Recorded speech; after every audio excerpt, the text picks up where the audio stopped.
Welcome back, everybody, to QBSN, the podcast. I'm Trenton Hill. Joining me today is Anthony Davila, QBSN photography manager, and Jack Bergmann, broadcaster for QBSN. And, of course, last but not least, we have Andrew Goodness behind the podcast desk. This week, we're going to be talking about both basketball teams and hockey teams, giving our 2 cents on their playoff runs, and in some cases, their trip-ups. And then we'll end it with a few fun questions, and so that'll be episode 15. So let's get right into it. We're going to start off by talking both basketball teams. Let's take a look at Quinnipiac men's basketball. They end up getting to the quarterfinal against Marist and lose 77-75. From your perspective, what happened in that game, and who needs to step up next year for the Bobcats to kind of fill in these shoes of Monroe and Jones? Do you want to go first, or do you want me to take this? Well, I mean, I think it's just an absolute upset of a season there. Obviously, expectations were high coming into this year. You have Monroe coming back, MAC Player of the Year. He was going to be great for the team. It didn't quite pan out how he expected, I would assume. Though I would have expected him to want to have a better season, really lead this team.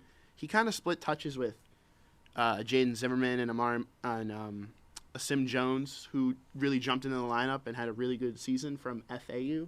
Yeah. Or is it FIU? FIU. FIU.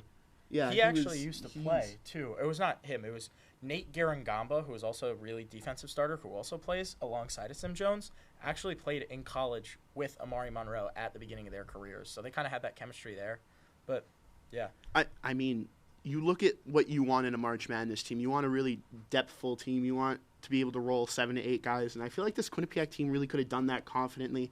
They did it in the MAC tournament. They just ran into Marist, and the Foxes were better. The Red Foxes were just way better than them. And it's just sad to see them go out that way, especially when the expectations were so high. And your leading scorer was Grant Randall, who had 28 points. He had a nice double-double career high, 28 and a 15 rebound game.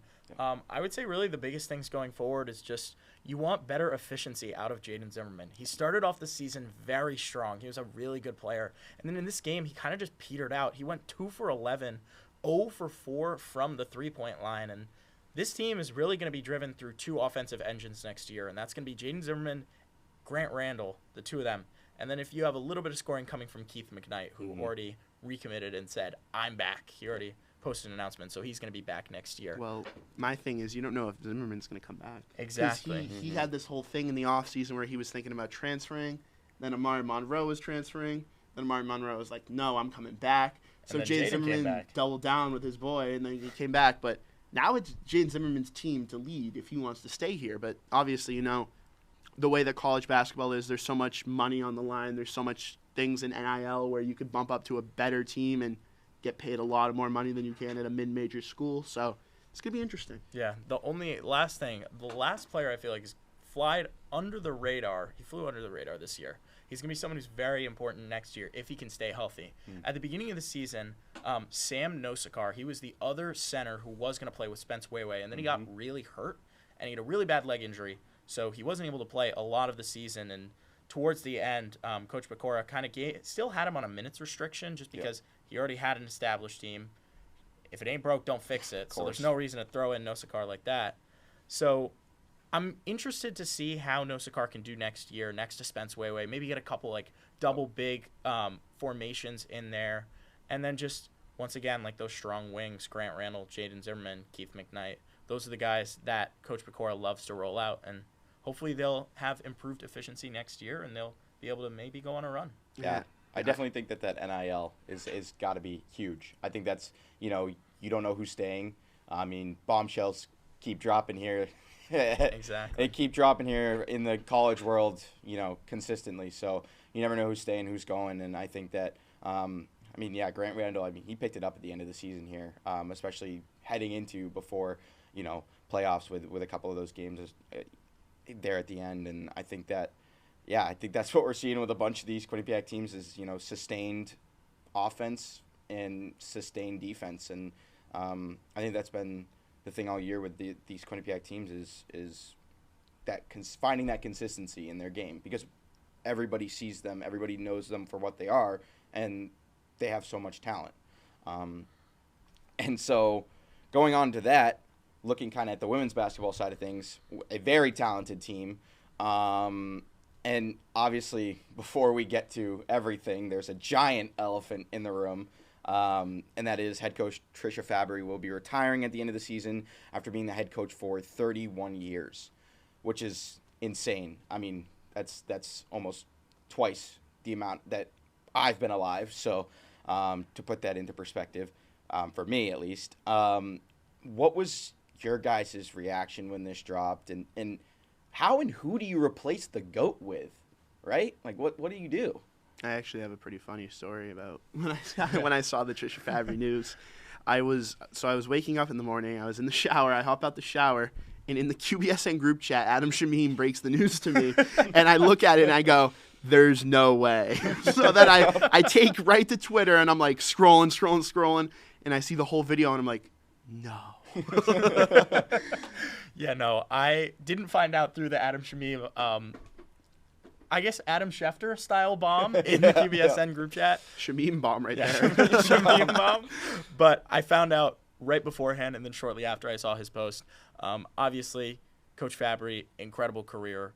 Top 2, if not best coach in Quinnipiac history. That's a debate for a whole nother day, her and Rand Pecknold. But, hey, she took him to the Sweet 16. That's all I'm saying. And 30. I know she might have not won a national championship. Rand Pecknold won a natty. Might have not won a natty. But strong consistency is key. And I'm a basketball guy at heart. They're both awesome. But I would just say at this point, it kind of just comes down to who from either her coaching staff can take her place, because she's not replaceable. There is not ever going to be another Trisha Fabry. But there can be someone else who can bring Bobcats to success next year. And will that be one of her assistant coaches, or will that be someone else who's brought out from the inside? We have no clue yet. Yeah. It's kind of just the best part about sports, and you could speculate all you want, but we have to wait and see. And obviously there's so much going to decisions. Like you said, NIL, coaching deals too. Yep, 100%. The coaches get paid money too. So let's see how much money the coaches are going to be offered to come to Quinnipiac, especially because a lot of these seniors are leaving. No more Jackie Grisdale, no more Ella O'Donnell. Lost Grace LaBarge last year. Now, I guess you have Anna Foley, who could come back for her senior year. You also lost Sydney Ryan. You have Ella Ryan, who can come back. Carson Martin could come back. Maria Keeley could come back. Emma Lazat could come back. But we're going to see a pretty new roster next year. And that's also only if they come back, like you were talking about.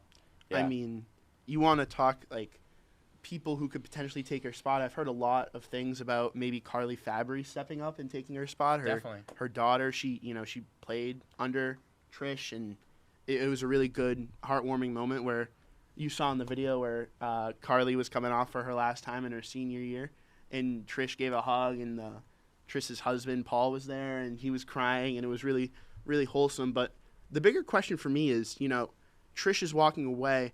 She's really big on the recruiting trail because a lot of people want to come in and play for Coach Fabry. How do you think, like, the recruiting trail is going to look? Like, I'm worried about a lot of big recruits stepping away now because she retired. I think that, a coach is always a pull when it comes to recruiting. You want to play under a good coach. And obviously, I think that's why, you see so many. And honestly, I think that's – and also, too, kind of the recruiting side, the coaches sometimes – I feel at Quinnipiac, there's often a – tends to go with kind of those players that sometimes get counted out. I mean, you look at, to use the most obvious example, Ethan Wittenbach, 5th-round draft pick, now leading NCAA point getter. And I think the thing about that is a lot of the coaches at Quinnipiac, they have that, culture that they've built. Women's soccer coach has been here an extreme amount of time. Men's basketball coach. There's all that culture, and replacing that is very hard, especially when you have such devoted teams. So I think that I don't really know. I think that definitely will negatively impact. I can't say for sure what they're looking at and how they were recruiting right now. Like, who was Fabry recruiting currently to get people to come, and then now that she's not going to be here, what are those recruits that were planning on coming? Like, what's their decision? So I think that definitely is interesting because, I don't know. I really, the recruiting process for for all sports now has gotten beyond what it used to be. It's not as simple as, oh, I want to go to this school, I'm going to go to this school. It's, what does this school offer me, and what can I go from all the other school, and then what can I use to leverage from this other school to go to this school? So, once you get a starting price, like you just said, like, if one school says, oh, I'm going to pay this player, I don't know, $5 million, just tell the other schools, you're getting paid $5 million by, I don't know, let's just use another conference rival. Iona's paying me $5 million to go to this school. What are you going to give me? What do you have? Yeah, what do you have? Because your coach is leaving. Now what do you have? And it's, especially if you're a recruit, you're like, well, if your coach is leaving, who's going to be my coach when I get there? That's a huge thing.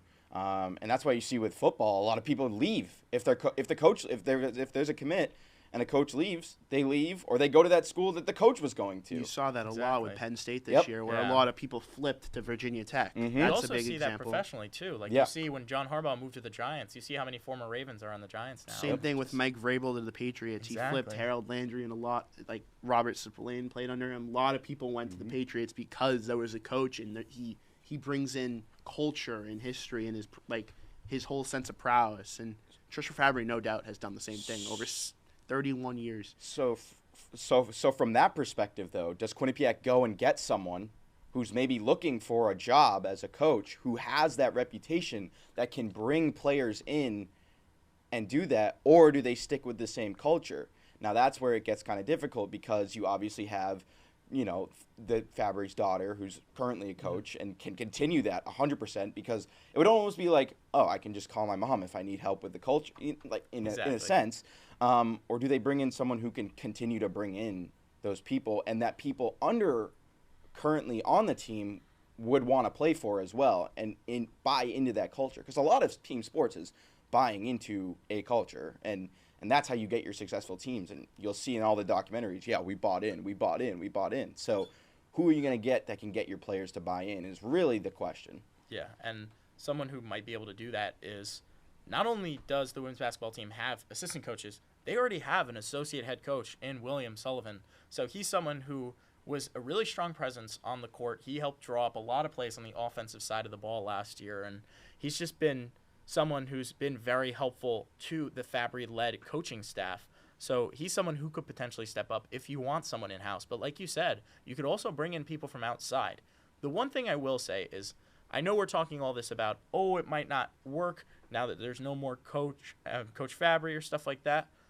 Something that you have to look at is the Iona men's basketball team from last year to this year. There is a singular player, one guy. I want to say Luke Jungers or Cam Jungers. I have to double check, but it's Jungers. And he was a player who was a depth piece, lower on the rotation, just decided to stay. Every other Iona player left, and they had to bring in full new team. Yep. So if they can bring in 12, 13 new guys, I'm sure that whoever is going to be involved here will definitely make things work. There's always someone willing to play. I'm a big fan of bringing in someone who has experience but didn't pan out at the other school that they were at. And also, like you said, a lot of people are going to transfer out now. Like who knows what Carson Martin's going to do? She's been a bench piece, not a bench piece, but like a 6th woman of the year. Well, bench piece, I guess, but she's been a big part of this culture that we talk about, and she's been around for a long time now. So it's going to be interesting to see what she decides to do with her remaining eligibility. Ella Ryan, her sister Sydney, is just graduating right now. It's going to be interesting to see if Ella Ryan sticks around, because she's a big-time player for the Bobcats. Yeah, definitely. She's been great this year. She worked her way into the starting lineup, Yeah. And then you obviously have Jackie Grisdale stepping away. What is Anna Foley going to do? Because she's an assistant captain. She shares it with Ella O'Donnell. She shares the captaincy with. Ella O'Donnell obviously stepping away because she's graduating, but it's going to be interesting to see if Anna Foley sticks around too. So there's so many moving pieces to this team, and it's going to be interesting to stay in the loop and see what will transpire with this Bobcats team moving forward. Yeah, I think that's definitely, and that covers a couple of the questions, like where does this team go from here? And I think that sums it up perfectly. It's all going to be about moving pieces and finding the right pieces to the puzzle. So, obviously didn't go the way they wanted. Championship, lost that, but I think that the team has accomplished so much this year.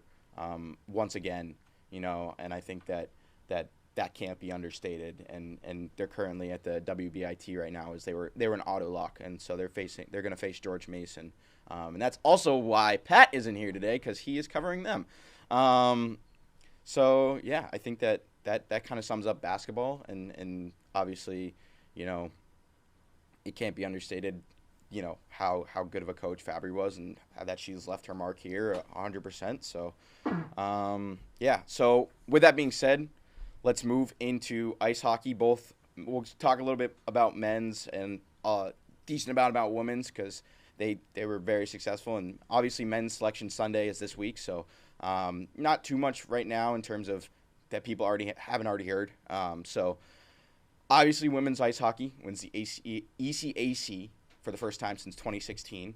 What were your guys' biggest takeaways from these games? I thought it was a little nail biting at first, but then championship day, easy. I'll be the first to say, I got sent to Lake Placid to cover these games. I was at the Princeton game. I was on color with Spencer. They should have lost that Princeton game. I don't know if you watched. I don't know if you tuned in. Yeah. There is no way that they should have won that Princeton game. Yeah.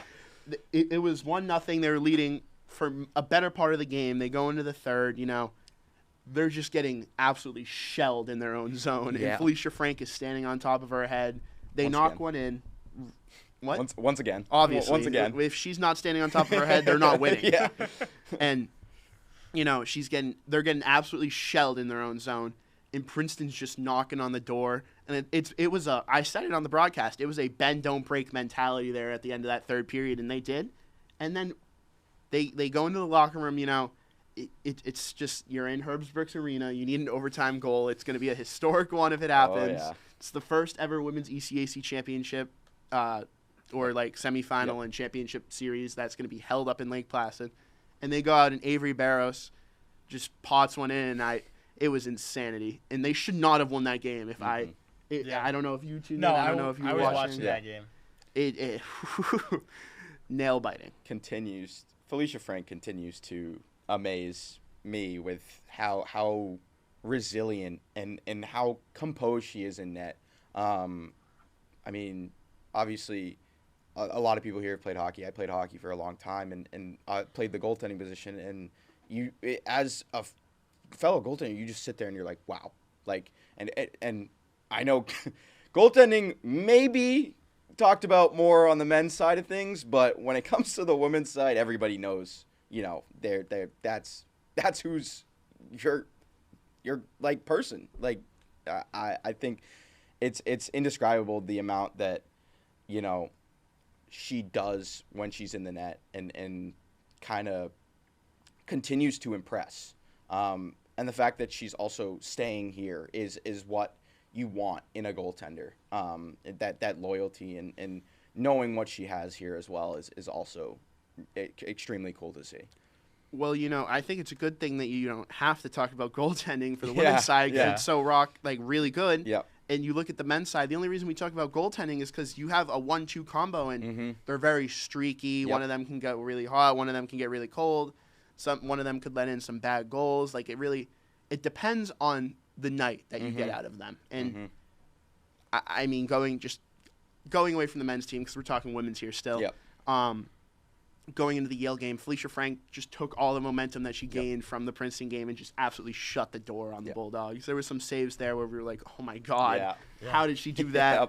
And then they made history. They were the first women's team to walk into Lake Placid and win a championship and host up the ECAC championship. And it was such a special moment. We saw Cass get water dumped on her, the Gatorade bottle on the middle of the ice. It was a good moment for all the team, all the seniors walking away, It was great. And then they take that momentum and they walk into the NCAA tournament in the middle of Madison, Wisconsin, because, you're 1 and 2 every year, pretty much going to be either Ohio State or you're going to play the University of Wisconsin. Yeah. Which has 2 Olympic medalists on their team. Yeah. So more than that? 5. Oh, 5. Sorry. They've got a lot. See, it's crazy. They had 4 women win gold, and they had a girl for Team Czech win bronze, I believe. Yep.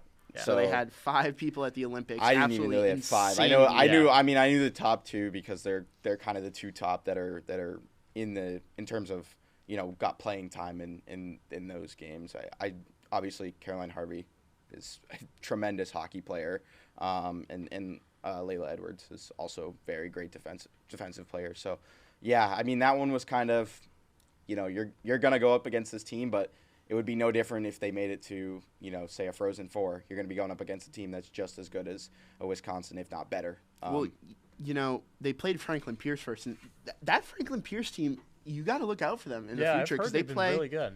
They play in the NUAC conference, so they don't play in a very well-known conference. It's very new. It's a new conference. It's a new conference. They don't normally get an auto bid. They started getting an auto bid last year, so this is the second year that when you win the conference, you get an auto bid into the tournament. And that Franklin Pierce team, they don't have an SID.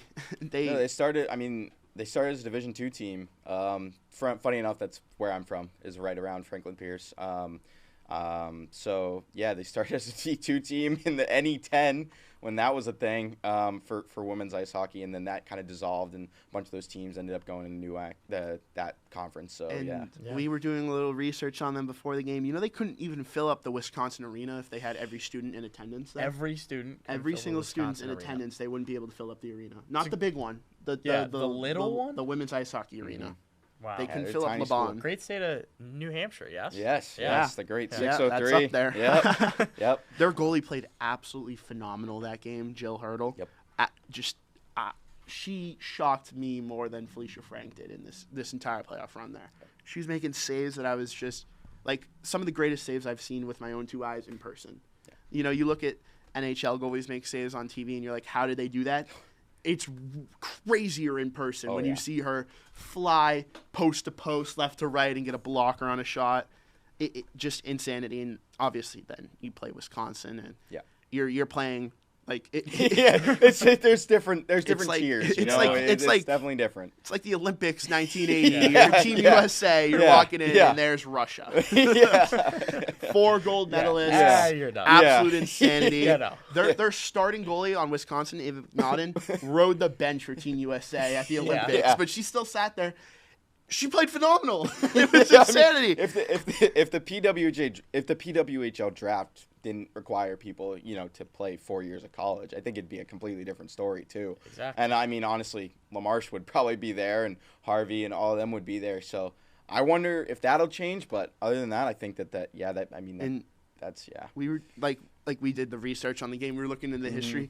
So Quinnipiac only beat Wisconsin once in the history. Really? Yeah, they got beat a them win. Once, though. They have a win. Beat them once. It was 2 years ago, so they're 1-9-1 now. Okay. It was in the 2022-2023 season. So they played a series in Hamden. Mm-hmm. So game 1, in Hamden, it's December 31st, so it's New Year's Eve. Yep. You go in there, you get smacked 3-0 by Wisconsin. And then the next day they came back as a better team. January 1st, new year, new them. Yeah. 3-0 shutout. So they do the exact opposite. Yeah. That was their most recent game versus them, though. So yeah. Had high so they were riding a win streak, and Wisconsin was coming off a loss. So there was definitely a little upset alert potential in the air. The minute the game started, no. Yeah. No, absolutely not. Yeah. And Cass Turner talked about it a lot in her press conference and her media availability, that she was saying, we played them before, there were some people like Lapata was there when they played them, the upperclassmen that didn't transfer in, so not Jarvis or not Barbarotti. Yeah. But the not Barbarotti, Laurence Fournette.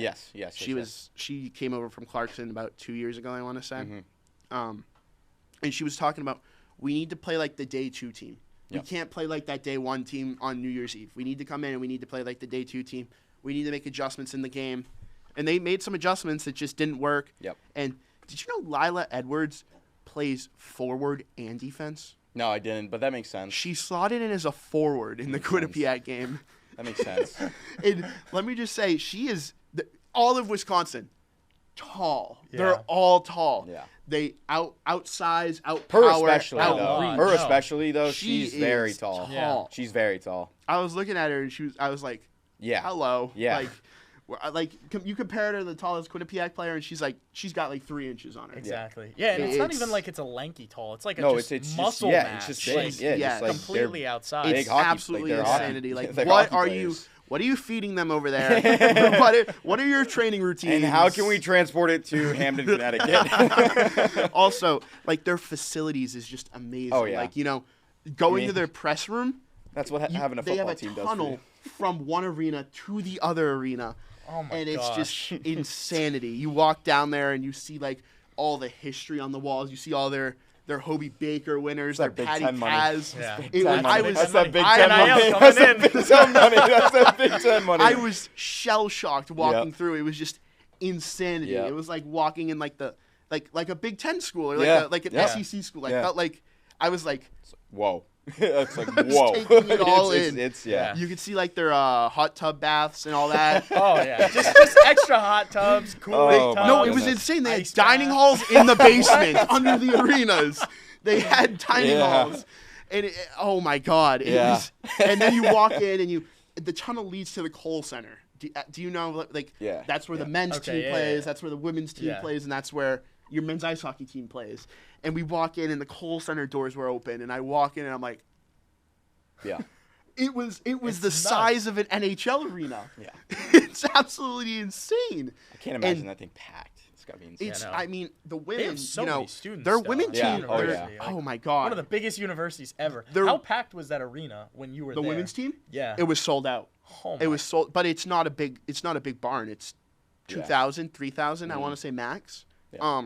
But their women's team is arguably better than their men's team for hockey. Oh yeah. Why don't you have way the better. team play in the Way men's better. arena? Right? They don't play in the big arena at all, and it's disrespectful because you have to go down through the tunnels. It's like a 5-minute walk to the press conference room, and you get into the press conference room. Insane press conference room, by the way. It's got like 6 rows. They have a soda machine for the media. They got the mics and everything. They got the overhead lights like in here set up. You walk in, it's like, what am I doing here? No, yeah, obviously. But I mean, that's it's definitely an incredible experience. I mean, it's I think hopefully, Lake Placid becomes a standard for women's ice hockey as well, because I think that's such a great venue. Mm-hmm. So I mean, we'll see what happens next year. I don't know if it's already been said that it's returning there next year. I think it is. But I think that hopefully it will. I think that that's great to have them both at the same location, and Lake Placid's just such an iconic place to have a place. Absolutely, like that, so. It helps for women's hockey too, For as a sure. whole. Because Oh, yeah. Cass Turner and all the players talked about it in the press conference, media availability. They were so happy to be there. I mean, it moves women's hockey in the ECAC forward as a whole. The ECAC is one of the strongest conferences in women's hockey. Sure. If it's not the first conference, because you have the Ohio State Conference and the Wisconsin Conference, but it's Nice probably 2 or 3.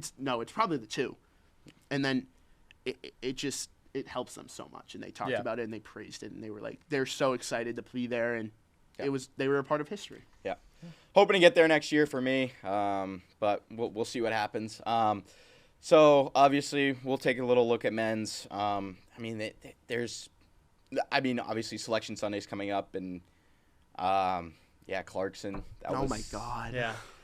Yeah, that was something. I wasn't here for the games, but no, me I neither. heard a lot. Yeah. I heard a lot of talk and a lot of things. First game was rough, and the second game was even rougher. The second game was even more rough. Oh my God! Dylan Silverstein played amazing in the first game. I mean, he was the only reason they were in that first game to begin with, and we were in the hotel room in Wisconsin. We were the women's team season just got ended. We're like, okay, the men are up, so they're gonna go to a game 3. Yeah. Right. We're walking back to the hotel room. Mind you, there's 8 minutes left in the third period. We're halfway to the hotel room where the head of Cron texts a group chat, and she goes, "Oh my God," and we go, "That can't be good." So we look up the men's team score. It's 3-3. We run back to the hotel room. We get upstairs. It's 4-3. We're watching the dying minutes of the game. They almost scored. Yeah. Ann Sorbonne missed an open net. If I'm not wrong there, it was pretty open. Yeah. He missed it. He had a great chance. It could have changed everything.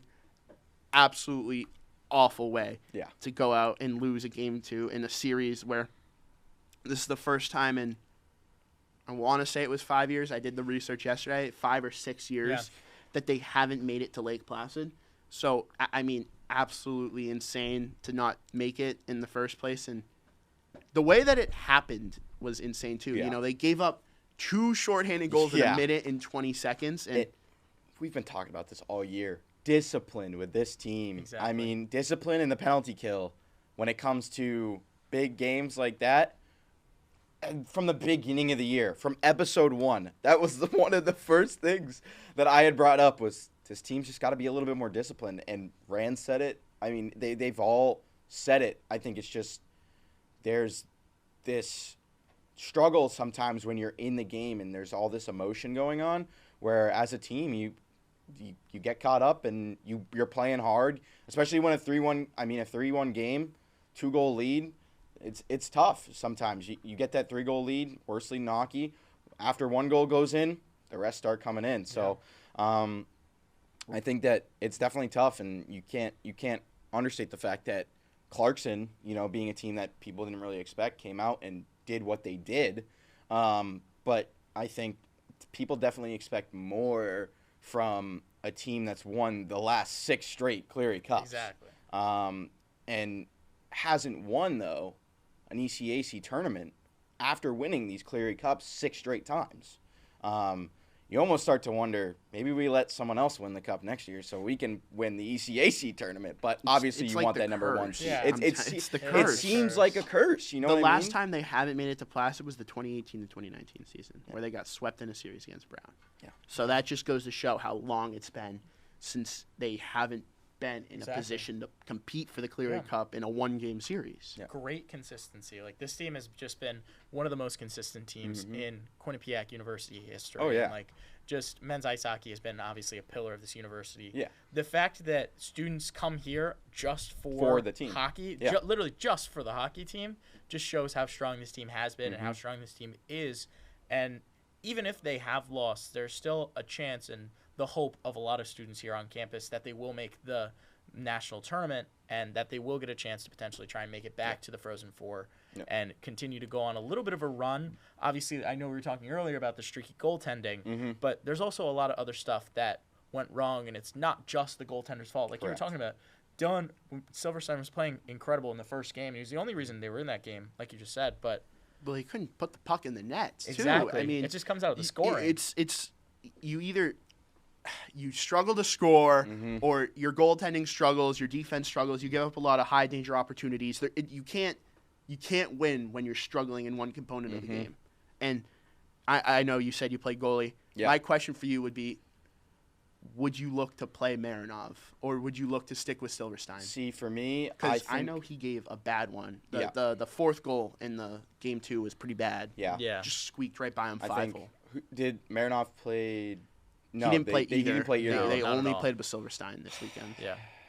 See, but it's tough because you look at the last game Marinov played, and everybody was kind of up the in arms. Dartmouth Yeah, game. everybody was 7 goals. Yeah, everybody was kind of up in arms about that game.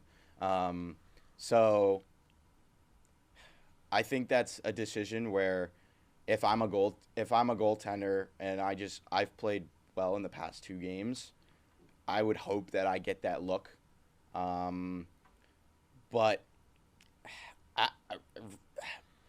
I not hate to say this, but Rand surprises me when it comes to goaltending picking and being a goaltender, because it's like, all right, you're also not giving him enough time to find that groove possibly, and you can't fault one bad game or a game like that last game or the first game necessarily against the goaltender, because there's so many different components that go into it. I mean, if you're in a 3-1 situation, you need to be able to put away another goal to make it 4-1, or you need to be able to play defensively and smart and kind of play keep away to, maintain that lead, especially with 8 minutes left in a game that sends you to a game 3 where you can go to, semifinals. So I think that conservative play isn't possible, but yeah, I mean, I would probably stick with who they're going with right now, and Marinov had that streak, but then I think Silverstein's been more consistent. I think he's been more consistent over the entire year. I think he's had better games. I think he's had a couple games where it's like, ooh, but I think when thrown in, it's like, okay, he comes to play. And the thing about playoffs too is it always unlocks a different like thing in a goaltender. So at least for Jordan Canada Binnington. Never shows up in the regular season, but when it comes to playoffs, oh my God, he's your go-to guy. That dude in the Olympics and in the Four Nations, I was literally tweaking because he played so good. Where is this on the Blues? Yeah, when it comes to that, or you could be a great goaltender in the regular season. Shesterkin and Hellebuck are great goalies in the regular season, but when they get to the playoffs, they're out first round. You know what I mean? Like, Hellebuck wins the Vezina last year. Gone. Yeah. So that was second round, right? Because first round. First round they played the Blues and they had that insane goal with like a second left. That's right. But it's like you don't go all the way. You don't have your team necessarily. You don't play the way you're supposed to play. Yeah. Or Bobrovsky, he's not the most consistent during the regular season, but when he hits playoffs, Bobrovsky's that guy. Like, you look at Bobrovsky's playoff stats, wow. Like, he's a great goaltender in the playoffs. So, I mean, also, you have to chalk it up to, okay, Silverstein's last 3 games. He played Harvard, Clarkson, and Clarkson. Mm-hmm. Marinov played Dartmouth, and he played a Colgate game, and he played a Princeton game. Mm-hmm. But also before that, Silverstein played a Cornell game against the 13th team in the nation. Yep. He got 6-1. Yep. He plays Harvard, 4-1 win. Yep. Moving forward, then you play Clarkson. You're going into that series. Mm-hmm. Okay. Marinov's coming off a 7-4 loss in a 5-2 win. Mm-hmm. Silverstein just clinched a clear cup for the team. Yeah. He played a Harvard game. He played absolutely shut down, played phenomenal. The right start would have been Silverstein, and he did it. He did it. And you lose anyway. Okay, back to the chalkboard. Well, Silverstein played great. He was the only reason we're in that game.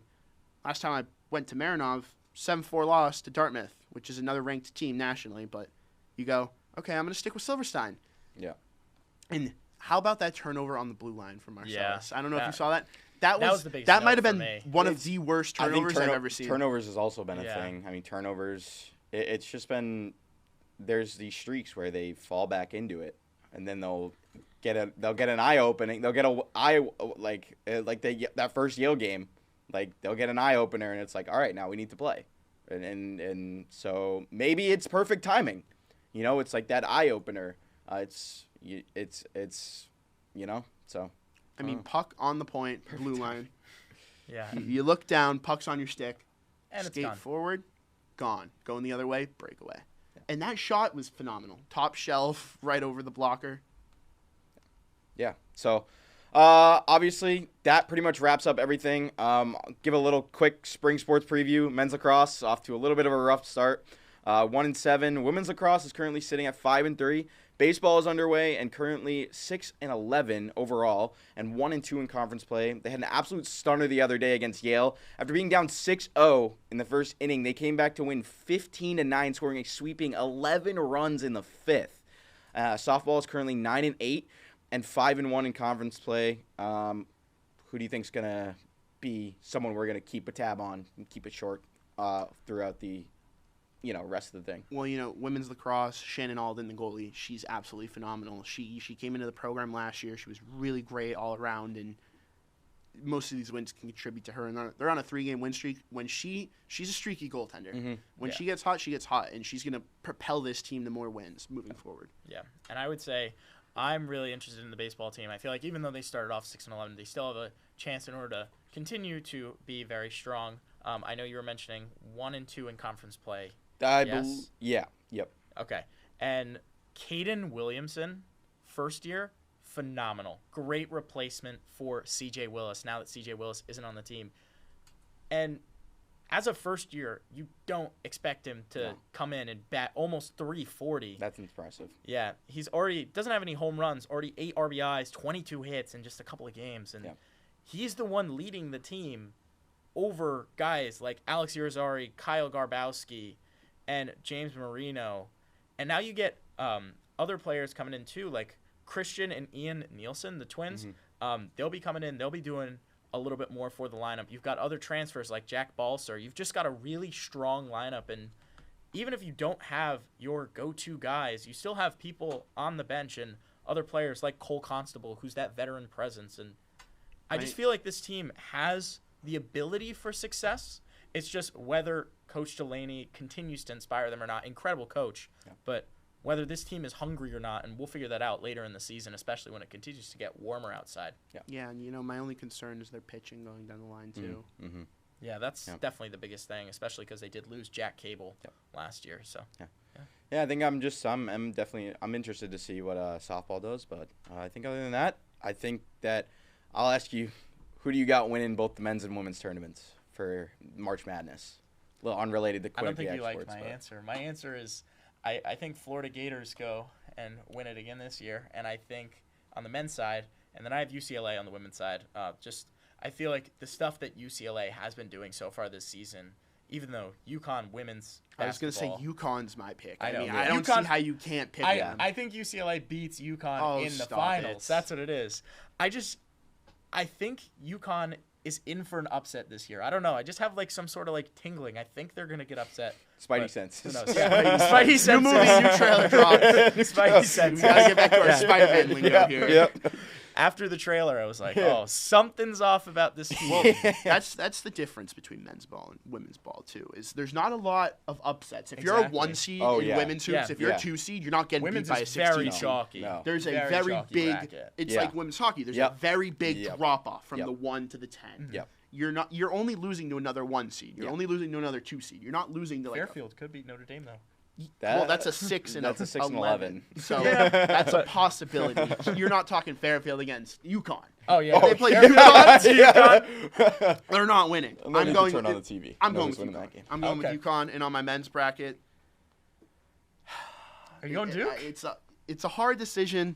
I really like Duke though. Okay. I really like Duke. They have a really strong team. They've been there all the time. They're always prone to their upsets. If you're looking for a sneaky team to make a little bit of a run, I would pick Wisconsin this year.